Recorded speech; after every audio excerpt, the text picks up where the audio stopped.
we understand, no? And we know it's a hard job. You've been trying to run after the people behind the drugs, not just for months, but for years, if not decades. No? So we understand. But the fundamental problem here for the public is, as you yourself said, can I rephrase what you've said, that this is in fact trial by publicity?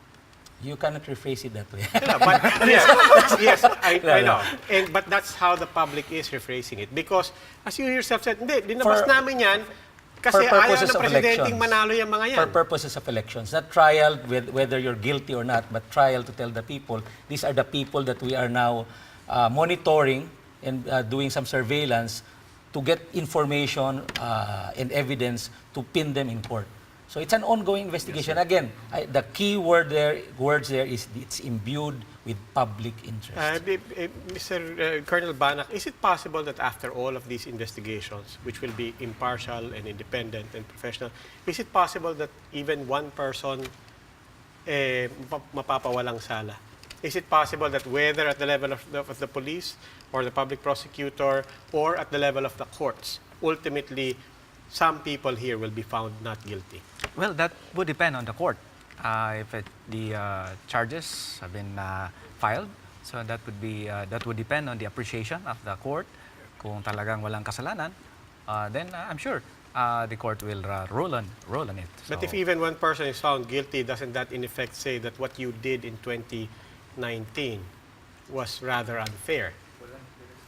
Well, that depends on the appreciation of the court on the case filed against them.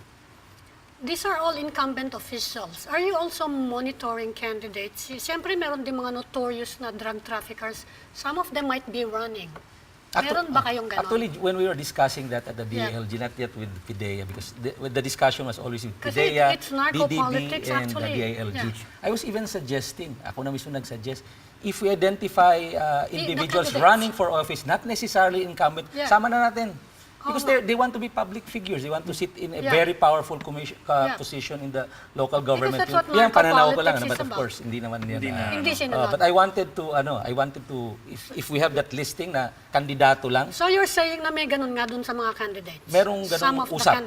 Are you sitting on some names, in other words?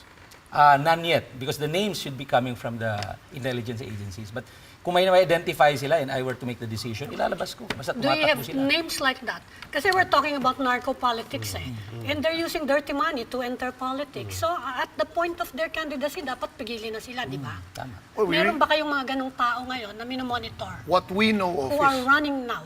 For this particular list that was released, ma'am, we know that 37... No, they're all incumbent Oh, ma'am, pero 37 are seeking re-election, while others, hindi na.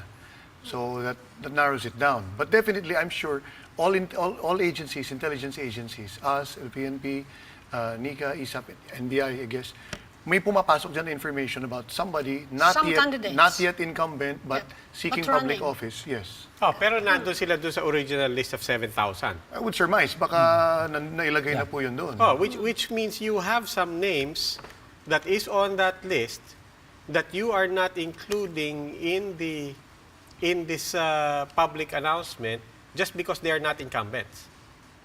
That could be possible. But you suggested na pangalanan din sila. I did suggest. It's possible na matutuloy pa rin. No, but it's possible na matutuloy pa rin. Hindi ko lang alam.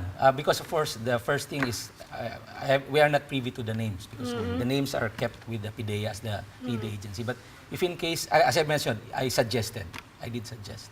Because again, it's really imbued with public interest. The people running for office, even if they're not incumbents, may sit in the position and use the position to... Who makes that call, Usec?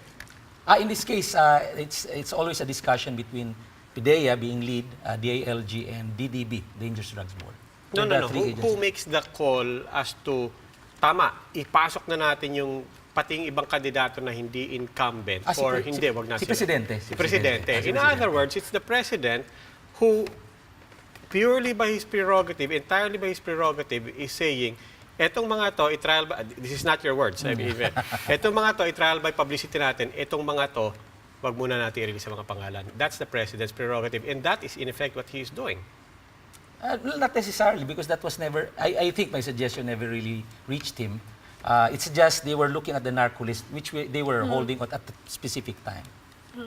Mahirap rin mag-intelligence report. We need a lot of people, no, to one by one track and survey and monitor. So manpower or human resources critical in Yes, sir. intelligence Well, work. actually, sir, we do understand your dilemma and your problems. It is difficult to build a case. It's not something that people advertise or not something that where you have suspects giving receipts or official receipts for the BIR. However, what also struck me, sir, Usec, kanina, that you said was that we want the public to know, we want these people to know that these are suspected drug dealers, that they're under surveillance, and that we're building a case against them and all that. Sa akin, dun pa lang sa statement sa'yo, parang, there goes your case. Yun nga binabanggit ko We're kanina. telling them basically na you are under surveillance. It was and really a we're risk on the building a part of the case already. president. And I think the president is hoping that he can influence the voters not to vote for Talo, these it's really for the narco-politicians.